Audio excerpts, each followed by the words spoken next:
It's not only the rest of Nigeria that should be patriotic. The president needs to be patriotic, and his team needs to be protected, and it should not be people that you know. Search out. Send intelligence into search out for people who can do things. And those who go there must be satisfied with what you are paid. I hear you. If you are not, if your wife, some of them, they are not so that their wives push them into things, they try to care for this thing. And of course, we know that all of them, their children are abroad. Are you speaking out of experience? We see them every day. We see them every day. Show me 1 minute of whose children are not abroad, or whose wife is not abroad, or doing shopping abroad. Show me one. Let all of them, maybe after the program, let any of them call you and say, yes, my children are not there. Let them prove it. Now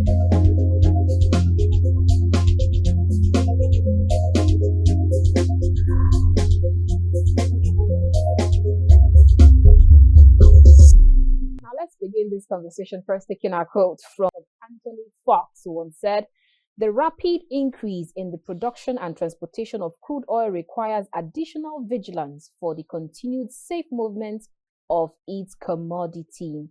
And my last one will be from St. James Bochan, who once said that there are signs that the age of petroleum has passed its zenith. Adjusted for inflation, a barrel of crude oil now sells for 3 times its long-run average.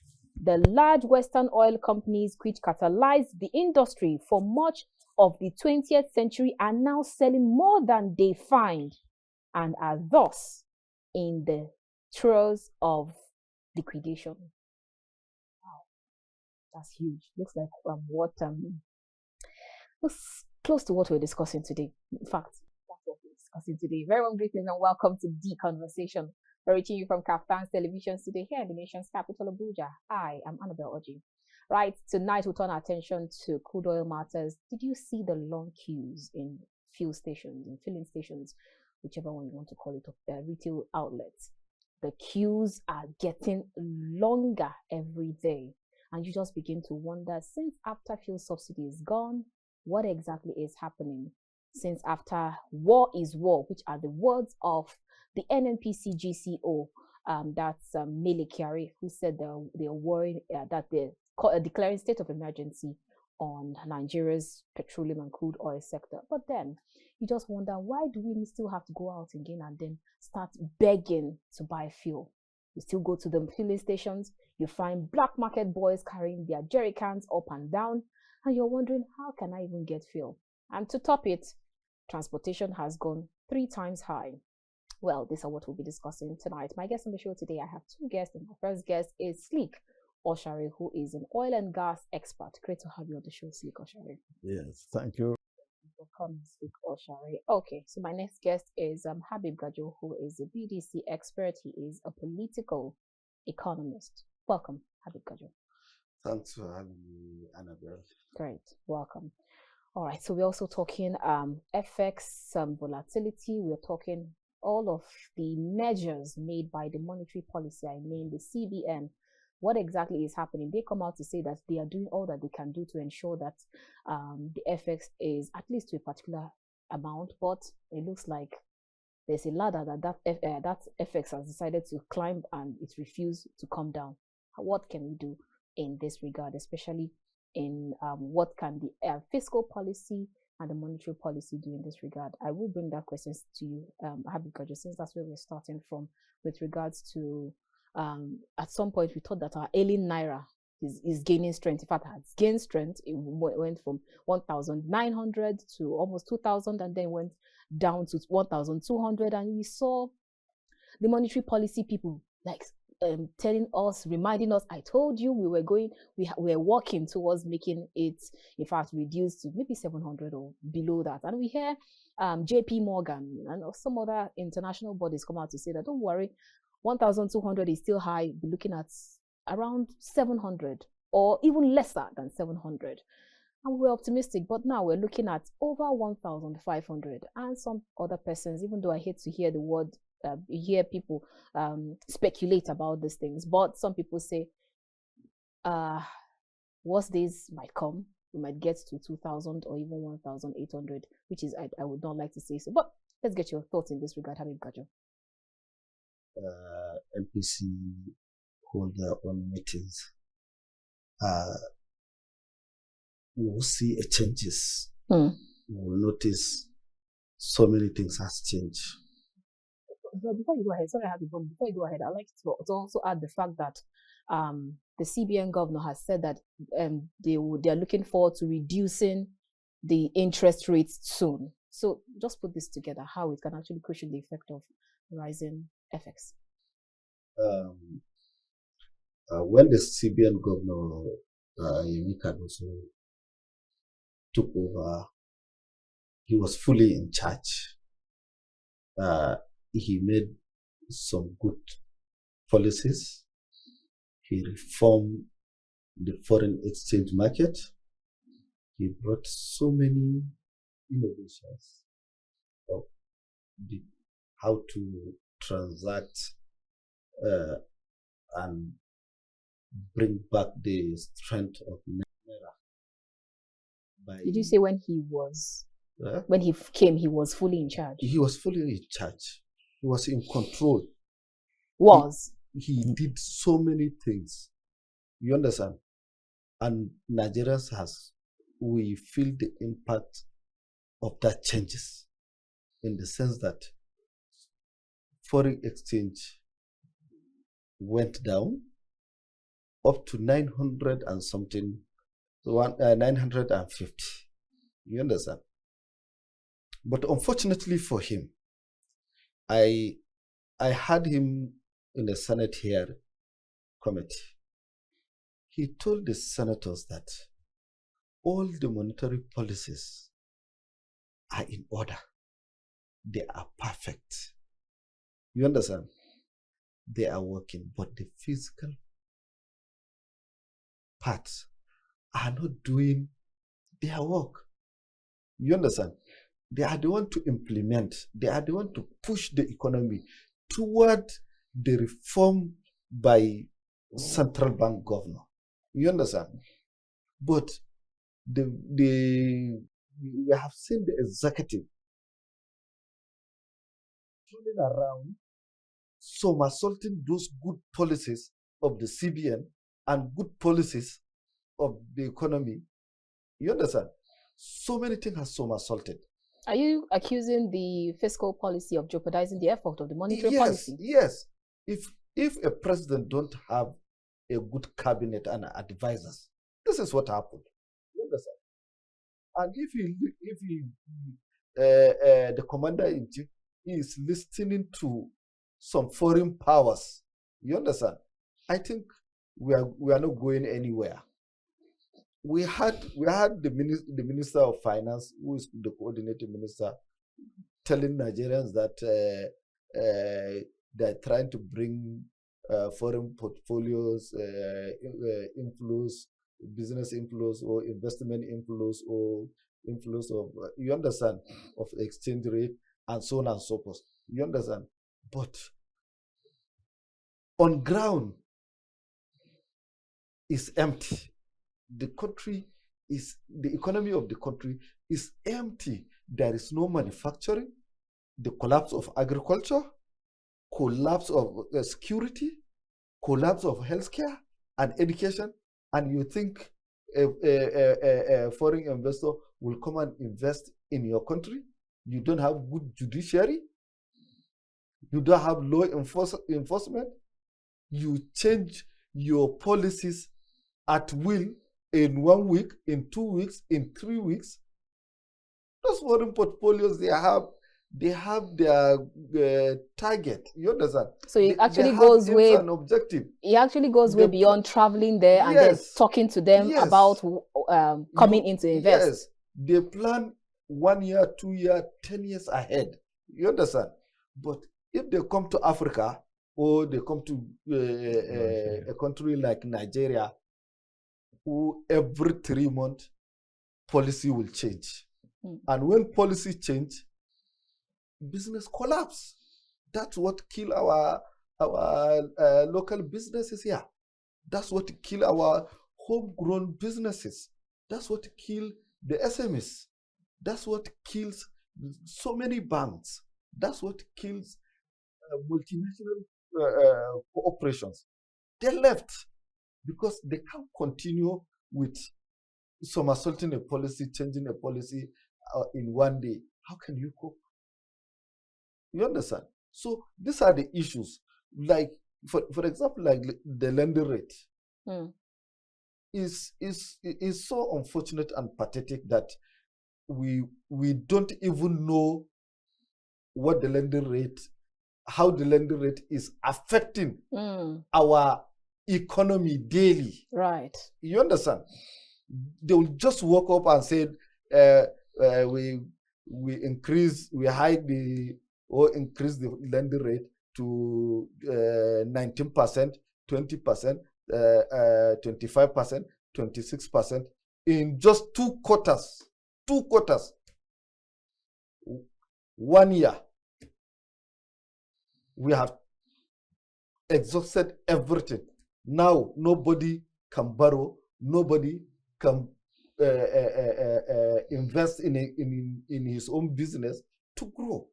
But since the CBN governor has said they're looking forward to reducing the interest rates, isn't that good news, especially to lenders, the business people, SMEs? Yes, you see, it's beyond by saying it. You understand? Because before they hike it to 26.75%, there were so many issues at that time. There is inflation. They didn't check the inflation rate. The inflation rate is almost 30%. Food inflation rate only is more than 35%, going to 40%. We are here. Food is going up daily. And you just woke up and said, we increase lending rate. So who is going to do the business? All right. I'll bring almost same question to you, Sleek Oshare, because I remember me and Habib discussing the same matter of how people during I think it was Obasanjo's administration where you talked about the fact that when he traveled, he's always traveling with eggheads, traveling with the likes of Dangote, the likes of Elumelu, the likes of Mike Adenuga, and then they come back with, when you see them with portfolios, you know that there's investments inside those portfolios. But these days, it looks like people are just traveling and then they're coming back empty. But then when I was talking to someone, the person said, oh, but after all, immediately the president stopped all of those traveling. So in your thoughts, how far does it actually go trying to woo investors to come to Nigeria and invest? Is it about just traveling for this G Summit or going traveling for COP28 or 29 or 26 and then coming back almost with nothing? But we're still hopeful. Some people say they're looking at the fundamentals. Yes, I'll start that with the last statement he made. When policies are not consistent, when policies are not durable, when policies are frivolous, interest rate 18 today, 2 weeks time, 19, you keep on changing. So there's no trust on your policies. If investors don't trust your policies, if your policies are not durable, are not sustainable, then investing in your system will also not be encouraged. That's one. Then, secondly, the bureaucracy, including the cost of doing business in Nigeria, is terrifying. From the permanent secretary to the director, to the assistant directors, who you will go through first to register your business, to bring your money in, to acquire the land, then to establish. But they just, sorry, I had to go in. The CAC said they made it now seamless. 24 hours, you can register your business. Business name, you and I can do that. Then when you have got your certificate from CAC, go to the ministry to go and follow the procedure. That's quite different for CAC. CAC is not a problem. CAC is not a problem. You go to the permanent secretary, get your business registered to follow, because the other registration, CAC is just for the certificate. The other registration of business, to the process of acquiring land, to set your industry, all that you are going to go through, the money you are going to pay to every desk in the ministry what they were taught from you, and files missing because you didn't pay on time, they frustrate the hell out of you. Then you're going to acquire land. And all the process you go through will be so frustrating.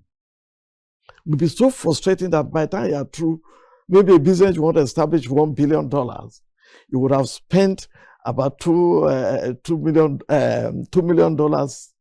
or $100 million already, trying to bribe each table until you get to the system. And then when you now get it, you get through all that one, the provision of power supply to your business, the cost of power supply to your business. Then the tax will come around, official tax will come around. Tax force.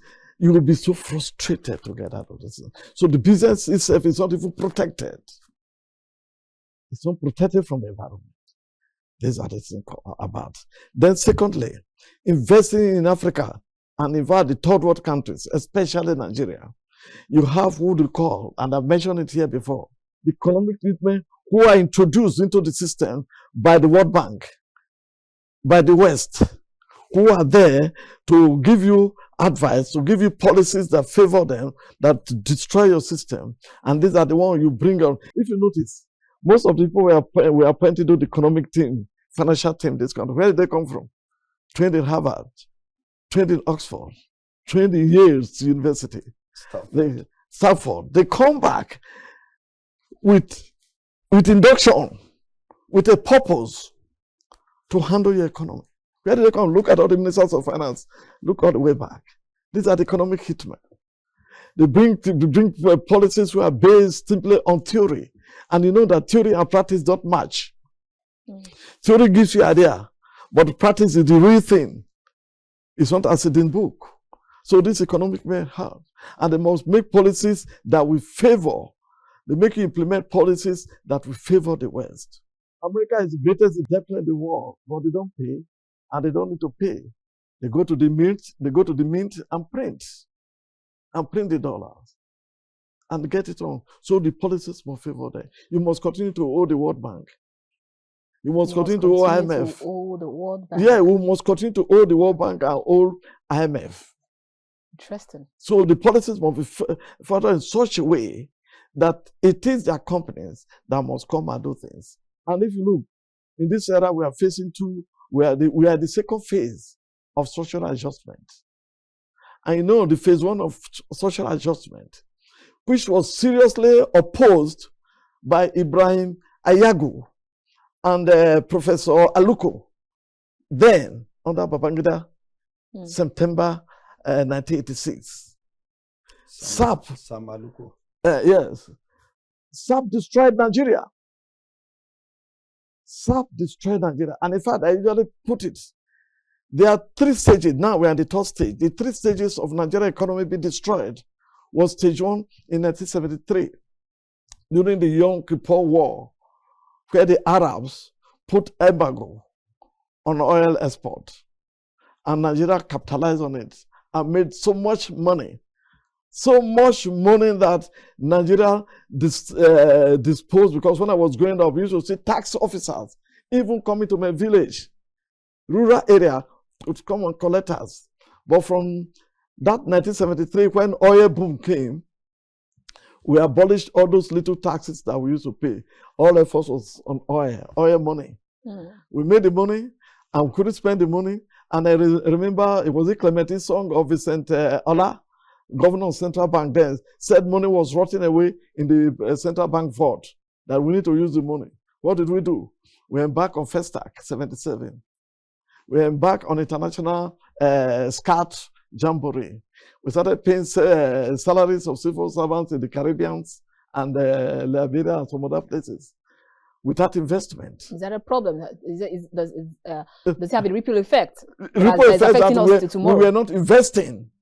We are not investing. The oil money was not being invested because we were putting on Jamboree or those kind of things. Did you call the Festac? Festac 77. It's a Jamboree. What did you benefit from it? Except the Festac Hotel in Ojo, is it Ojo? Something like that. Festac Hotel, which is now Festac Hotel, well, which is now Durban Hotel. Doba, which started as Doba Hotel, is that Doba Hotel now or it's something? now in Ogo Junction. So those are the things that came around. So those are the things they build, and things went up and went up, and so many things. So maybe those structures, those buildings which we had, just like we have a Games Village in Abuja here to host the outlets for God. So are they productive? Do they manufacture anything? Do they bring money to the economy? No. Then we got this social adjustment. First, the social adjustment was to destroy the Naira. The dollar was 65 to 65 kobo.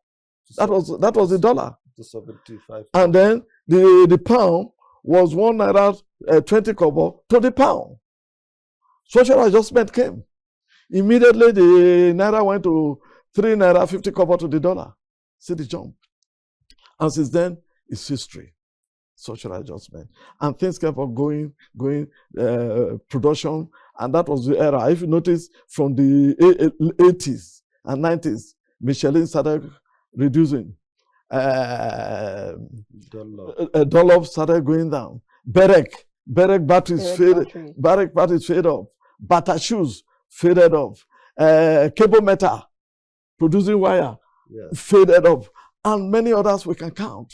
So those people who are saying that today you don't have GlaxoSmithKline, you don't have what's it called, Semovita, it has started before. Beta Glass in there, yes, those ones started. Then of course, Kaduna Textile. What happened? Asaba Textile, Aba Textile, they started falling up. Little by little, they were going. The Naira kept on depreciating, and we don't care.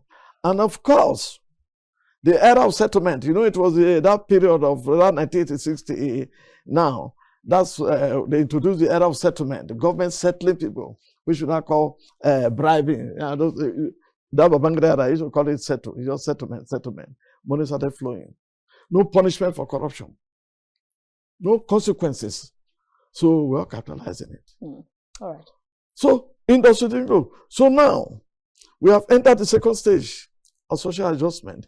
Whatever Cardoso is doing, whatever any of them are doing, like he said, the fiscal people, they won't do anything because they have to take order, they have to take instruction, they have to take advice from the World Bank and IMF. World Bank and IMF never mean well to developing country. And that is why I, for one, am anxiously looking forward to the day the BRICS currency will start. You're looking forward to the BRICS country, Brazil, Russia, India, China, and South Africa. That arrangement they have formed, which other countries are already keen until they bring their own currency so that we can shun that is working against the dollar. Yeah, so we can shun the dollar can still operate. The dollar suppresses euro, suppresses the pound. So if the BRICS currency comes and compete with dollar, and maybe if we key into that. So do you think that we'll key into it? Because I hear you say that the IMF and the World Bank don't mean well for Nigeria. Yes, that's what we have to break. We must get the time to break. We must get the time to break. Other countries are breaking from our World Bank. All right. We have to break it. So when we do that, and until we manufacture and export, you can't control the value of the dollar to the Naira. You have to, what are we exporting now? Now, oil is flip-flop. We have missed the oil era. The only thing we can really export and make money now is gas, which we already hurried up. Beautifully, we are winning on that. But that is not enough. For us to import gari from China. China doesn't eat gari. They saw cassava here. But they don't mention they're producing gari in China. If you go to Europe now, the gari you see in Europe is from China. And they will tell you, I think there's a way they label it whether from something free. Listen, Nigeria, they say Nigeria one kind of, maybe a bottle or something like that. They label it from China. We are not able to produce gari to the extent that we export. So these are the things. And you remember during Jonathan, the Minister for Agriculture, so who is now the chairman of AFDP, additional, he came out with cassava revolution. That we are going to shun the wheat and make cassava bread. They celebrated and gave it to Jonathan. They ate it and they said, well, where is it? So these are the amorphous things. Buhari killed it. If they are built to that level, it wouldn't be killed. Did you say that Buhari killed? That's an allegation. It's not an allegation. It was not in the market yet, but well, I won't be able to say whether I did or I did not. But the thing that political consistency, because there's no consistency. If there was a consistency, Buhari would have been able to kill it. If there was consequence, if there were consequences for corruption, Buhari wouldn't have killed it, because the people around him, none of them could see what is coming out of there. These are the key things that is affecting the Naira. And we couldn't affect the Naira until we put our feet there, until we surrender ourselves with people who are patriotic enough to be satisfied with what they are paid. People who are patriotic enough to be satisfied with what they're paid. Let me come to you, Habib Gajo. Let's leave this matter. We have quite a number of things to discuss. Let's go to oil, crude oil, PMS, the fact that you have long queues right now in filling stations. You have different, and when you ask, our correspondent went outside, and then when during the report, we were told that because the GCE or the GCEO of NNPCL, that's Mele Kyari, came out to declare state of emergency on Nigeria's crude oil, where he said war is war, and they are warring against oil theft and all of that. And then some people say that's the reason why you now have this queues. Other people say it's because of the flood. So trucks are not able to come into, especially Abuja and all. Two questions, and I'd like you to take them together. One is, why are we back here after fuel subsidy is gone 1 year after?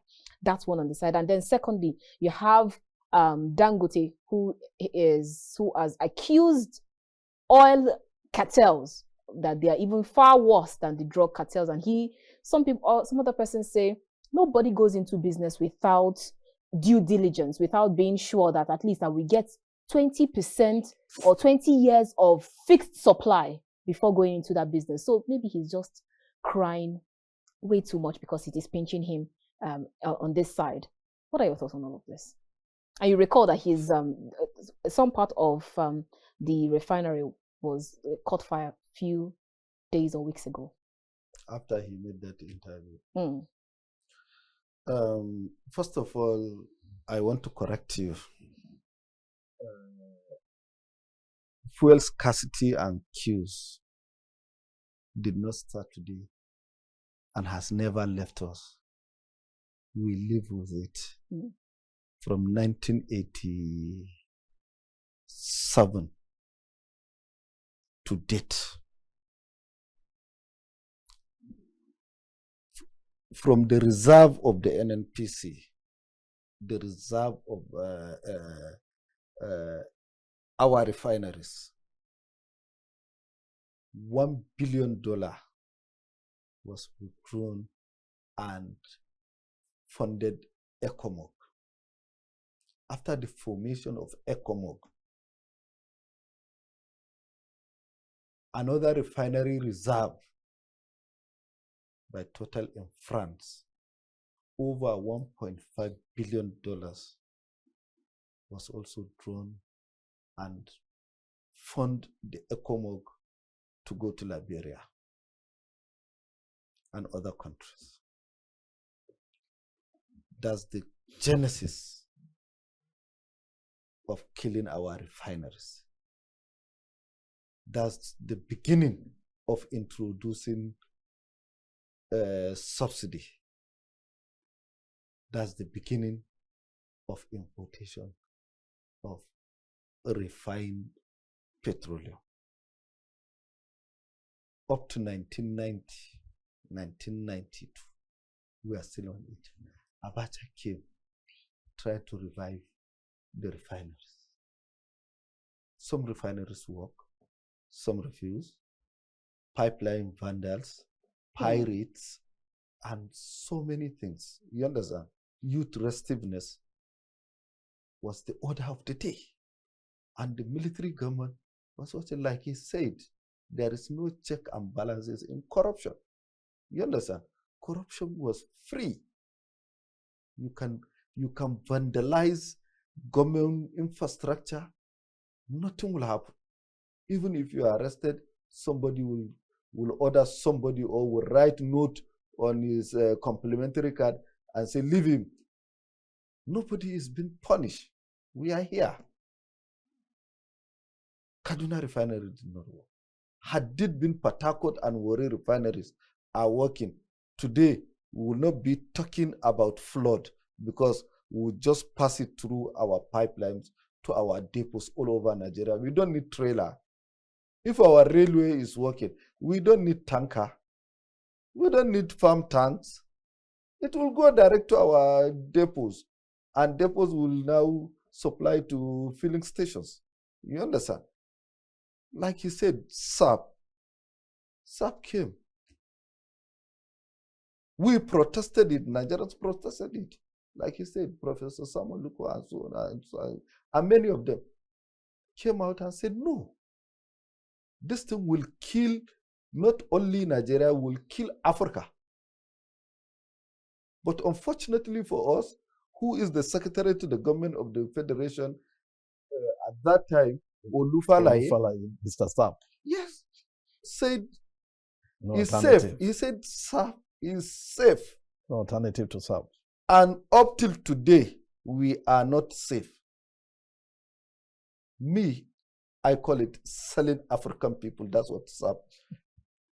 Stalking African people, that's what it is. But we are being sold. And we are stuck. We can't move. Like he said, IMF, World Bank, Paris Club, and other Chinese and so on and so forth has already tied our legs. They will never leave us and they will never allow us to grow. It's only when we revolted, it's only when we have a young, dynamic, focused, intelligent, foresight leader that will confront this. What has age got to do with this, Habib Gajo? Because the old people are afraid of America, England, France. They call them advanced countries, democratic countries, and so on and so forth. You understand? So they won't be part of them. Like your question, you asked Mr. Sleek. You said we have been going to countries, summit, seminars, and conferences. We are coming back with empty hand. Even bread, we know they carry come out. Yeah, you understand? So these are the situation. They gave you a proposal that is not implementable. And they brought people from Harvard, Stanford, Oxford, so on and so forth. They will come to Nigeria and start telling our leaders how to manage economy, microeconomy. What did you have that you will measure your own economy under microeconomy? We have local market. We are not industrialized. Our industries are dead, like he said. All those he mentioned are dead. You understand? Some have been transformed into church and mosques. You understand? Some have been turned into where they will keep mobs and gangsters to attack political opponent or political enemy. Mm-hmm. You understand? When they go, they will come back empty. Those Harvard guys will now go inject nonsense in your head that you will not understand that your own economy is locally made economy, and they position you in a global market, and you are trending on microeconomy, while you left the social economy, the psychological and mental economy. That's what is paining us today. All right. Now, going back to your NNPC, Mele Kyari should resign or he should be removed. The board of directors should remove him, because this is a man that went and borrowed $3 billion in African Development Bank Afrexim Bank to support What? The FX. At the time, that's what they said. Because the subsidy was removed, the FX has not been checked. It was 445 naira to a dollar at that time. You understand? When subsidy was removed, officially, it jumped to 600, 700, 800, 900, close to 1,000 by central bank price. And at that time, we don't have a central bank governor. We have acting central bank governor. So what is he borrowing? Where the money is? What did he support? Has he fixed one refinery? The promise of December, one refinery in Port Harcourt will work. Up till today, 1 year, has not refined 1 liter of PMS. Mele Kyari has failed. Mele Kyari has used the oil industry to empower or to create cartels and monsters in the oil market. Habib Gajo, You understand? That's a slander. That's a defamation of his character. It's not a slander. It's what we are seeing. Who are the people that bought NNPC when it was privatized? Why National Assembly are not investigating the sales and the commercialization of NNPC? What is our stake? You don't know. I don't know. What is the stake of Nigeria in NNPC? Who are which companies bought NNPC? We need to know them. There are 3, there are 5, there are Total, there are Elf, there are Shell, there are this, there are that. We don't know. All right. There are local oil companies or domestic companies. Who are they? Corn Oil, Owando, Asman, who are they? We don't know. They are telling us there is powerful people that the government cannot fight. There are strong people that are stronger than the government in oil industry. You understand? And they can't. Is that impossible? The vice president said it. The president also said it. The best way is to remove the subsidy. And they remove the subsidy from the right hand. They took the subsidy to NNPC by the same powerful people, the cartel that Dangote is crying foul today, are the same people controlling it. And now they will capitalize. They are capitalizing on foreign exchange. You understand? It has gone up. It's not about flood, it's about foreign exchange. All right. You understand? When you how much is barrel of crude? How much is liter to refine? You understand?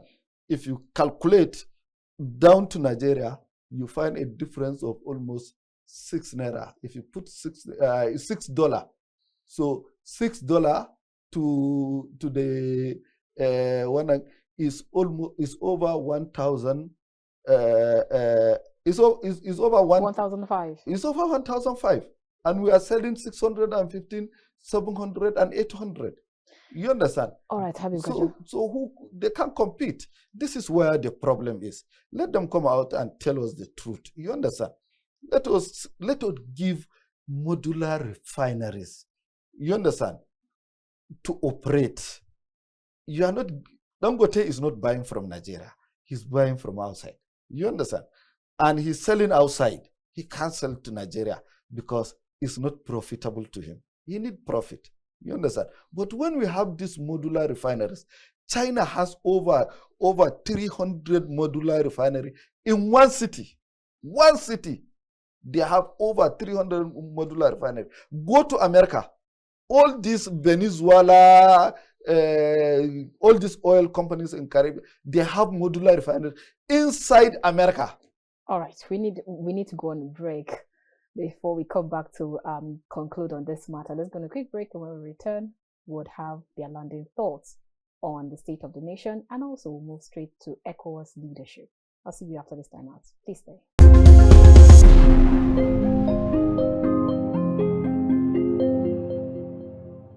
Just joined us, and this is the conversation. We're reaching you live from KAFTAN television today here in the nation's capital, Abuja. If you just joined us, you've actually missed out on the first part of the show, but then you can still join in as we are having our closing remarks. We're talking about the state of the nation, and also we're moving straight to ECOWAS leadership. And my guest in the show today, I have two guests. My first guest is Sleek Oshare, who is an oil and gas expert. We also have Habib Gajo, who is a BDC operator and a political economist.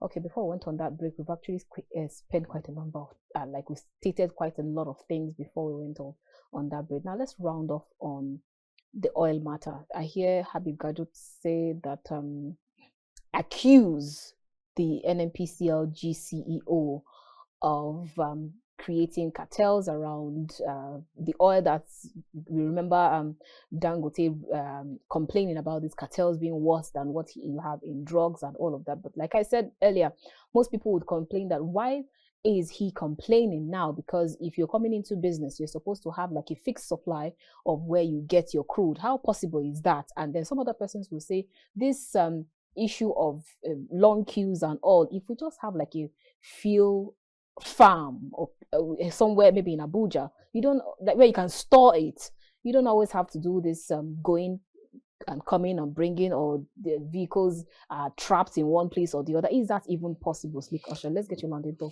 Yeah, why in that case, why Abuja? Why not other parts of the country included?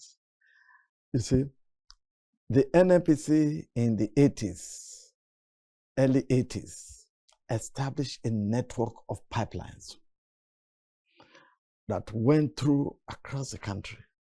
The one leading to the northwest at that time ended at kilometer 185 Gusau, because I personally supervised that in 1977. I supervised that line, and I was based in Zaria.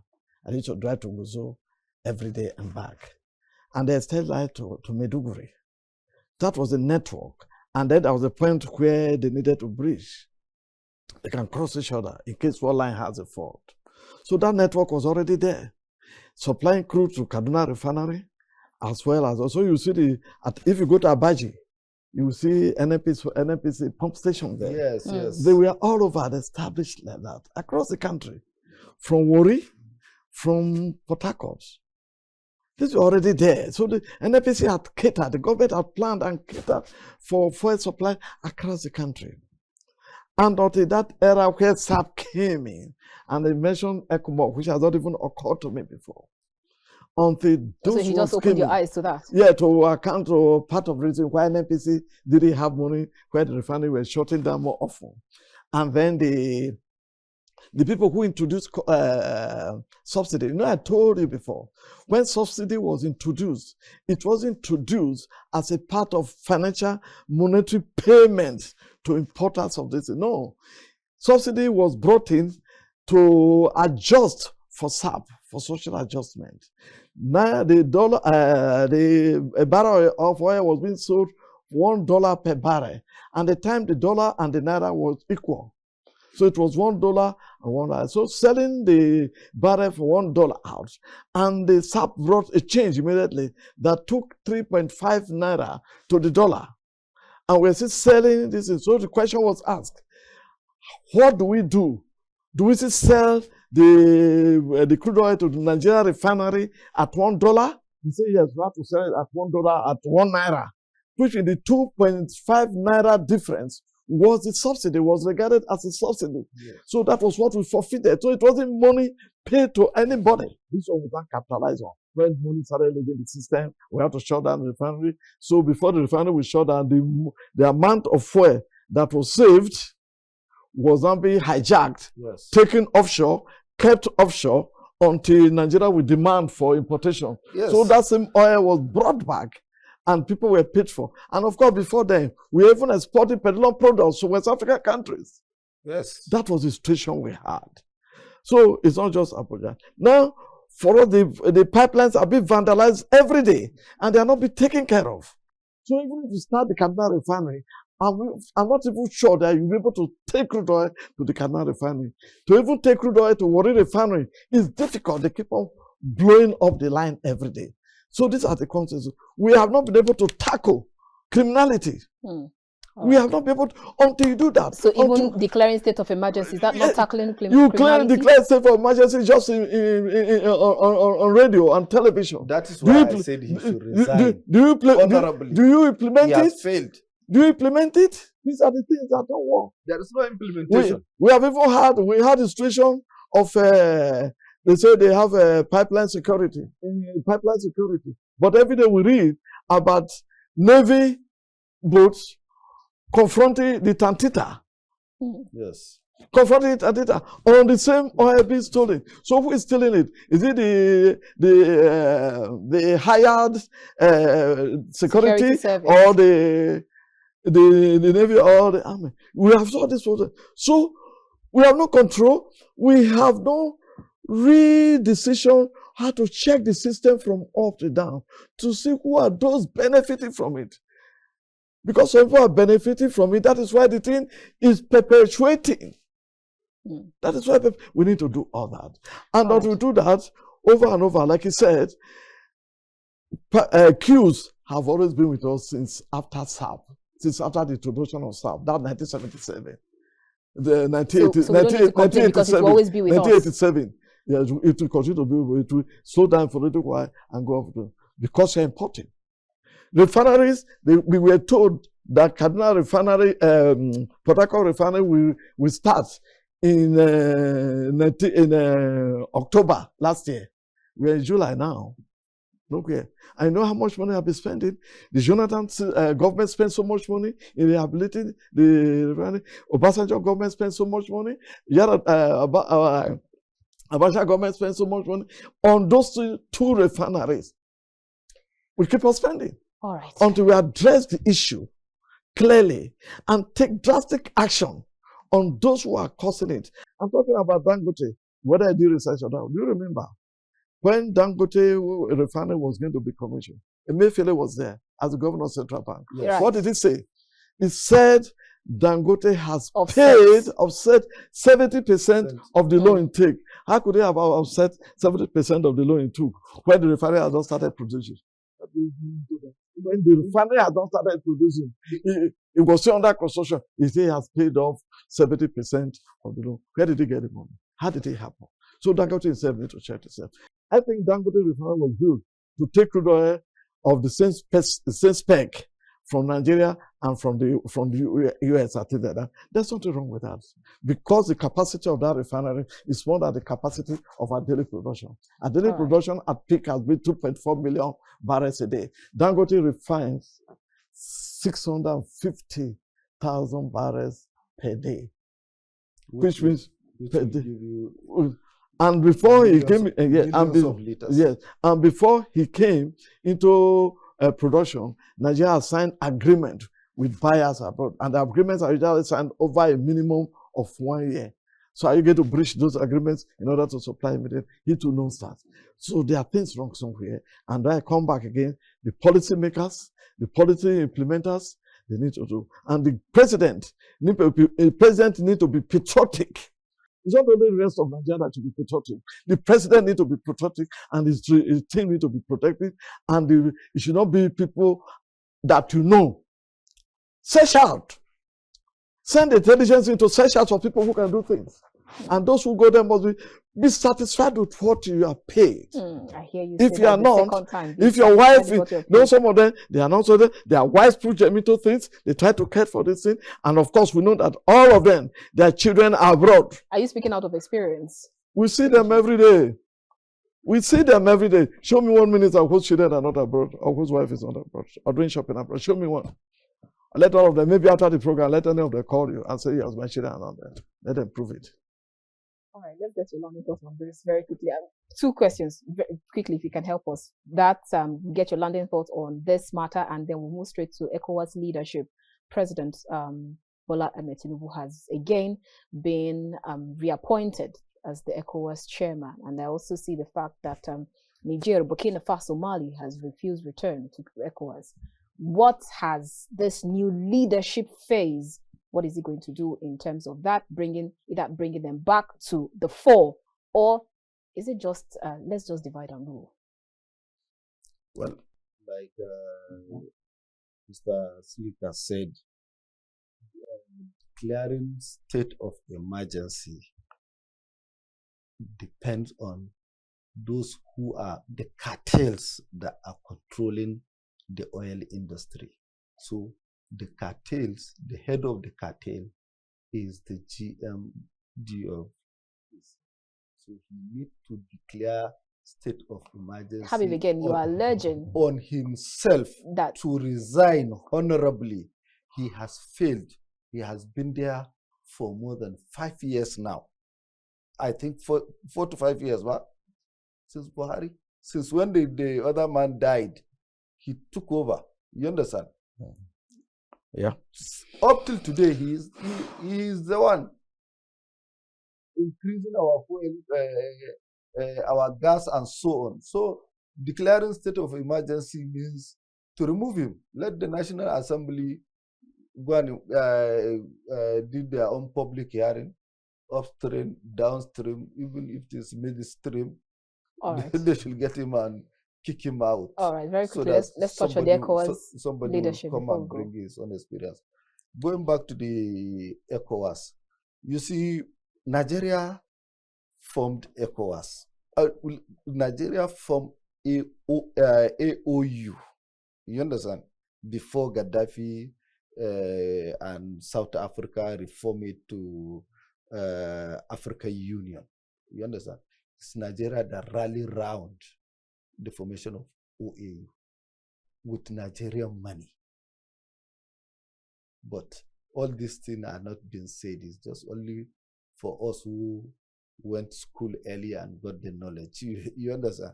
People are talking about people like Nkrumah, people like Mandela, and so on. All those, but they forgot that the formation of the OAU is to liberate the African continent politically, economic, socially, freedom, and justice.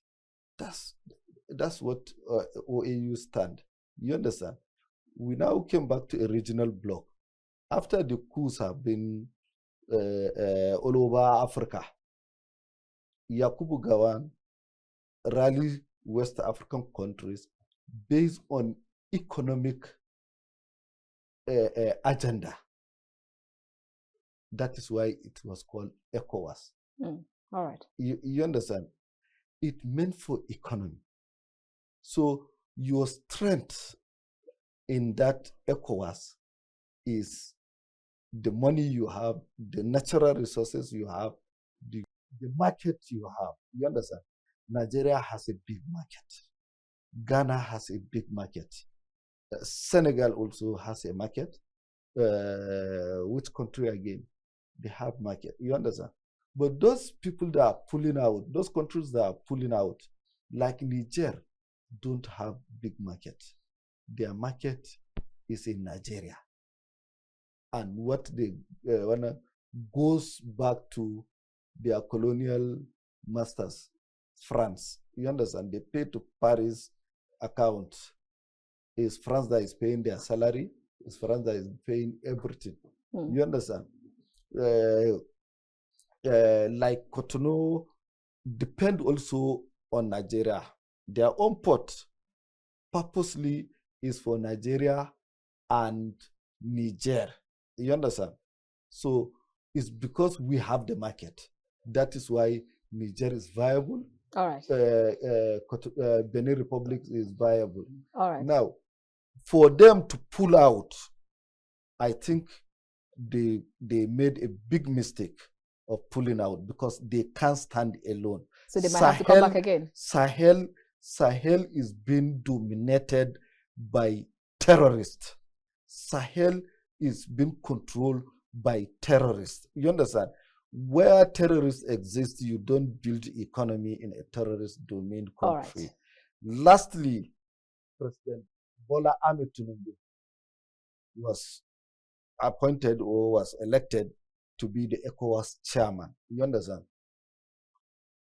He came and these juntas also took over. You understand? Based on a democratic principles, you understand? There is a room for negotiation. You negotiate you give chance. You All right. understand? You don't sanctions. All you right. don't. We need to round off. You don't threat. So the biggest mistake he did, he want to correct it. That is why another year was added for him to democratically correct his own mistake diplomatically. Eradua also got extension. Nana Akufo-Addo also got extension. All right. Ghanaian president. There is a history of extension. There is nothing bad in extension. All If right. a leader is doing well, you can extend. You understand? All right. It's part of the protocol and the charter of the ECOWAS. All right. So that's what it is. All right. Thank you so much. But let me get your last word, Sleek Oshare. He says the reward of good work is more work. In 1 minute, help us. Is that what it is for you? In the ECOWAS thing, Leadership, yes. ECOWAS leadership, it's meaningless to me. There's something Nigerian gains from it. There's no honor it confers on whoever is president. And as far as I'm concerned, if we go into the ECOWAS thing, it's not to the benefit of Nigeria at all. Because one thing that Nigeria doesn't produce anything to export to those countries. It is those countries that will come and give to us. Cotonou ports have taken over from our ports, even though our ports are there. So that will give Cotonou more, Republic of Benin, more opportunity to bring their goods to use their ports and diminish our ports. They don't produce power, we supply them power, they don't even pay us. And we also extend that there.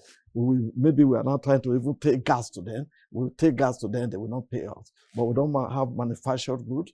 All the rice coming to this country, they are imported through Cotonou to Nigeria. So our ports don't benefit from them. So the ECOWAS is not a benefit to us. It's going to be a yoke on us. And then two, the so-called herdsmen who are terrorizing Nigeria, they are going to have their freeway under the ECOWAS passports to come in this country, migrate from Burkina Faso and those places to come and terrorize us more, hiding under people who share the same language with them in Nigeria to come and terrorize us. So it doesn't benefit us. OAU has never benefited us. OAU has never liberated Africa. So ECOWAS is not liberating us. Right. OAU didn't liberate Africa. So we need more active, radical approaches to some of these things. But regional unity is okay for me because it safeguards external attack. Oh, all right. We have quite a number of things to discuss. Plenty of them, but time is never our friend. Because I was even looking at the fact that LNG, why is it even progressing more than petrol? Quite a number of things to discuss, but our time is fast spent. Thank you so much, gentlemen, for coming. Habib Gajo. We'll definitely have this conversation again. Thank you so much, Habib Gajo, BDC Expert. It's always a pleasure having this talk with you. Yeah, you're welcome. And Sleek Oshare, thank you so much, Oil and Gas Expert. Thank you for your time. Yeah. All right, viewers, that's where we draw our curtains for today. Like I said, quite a number of things to discuss, but time is never our friend, especially when we're discussing serious matters that concerns our very own country, Nigeria. See you again next time. My name is Annabelle Oji. God bless you and yours, and God bless the Federal Republic of Nigeria.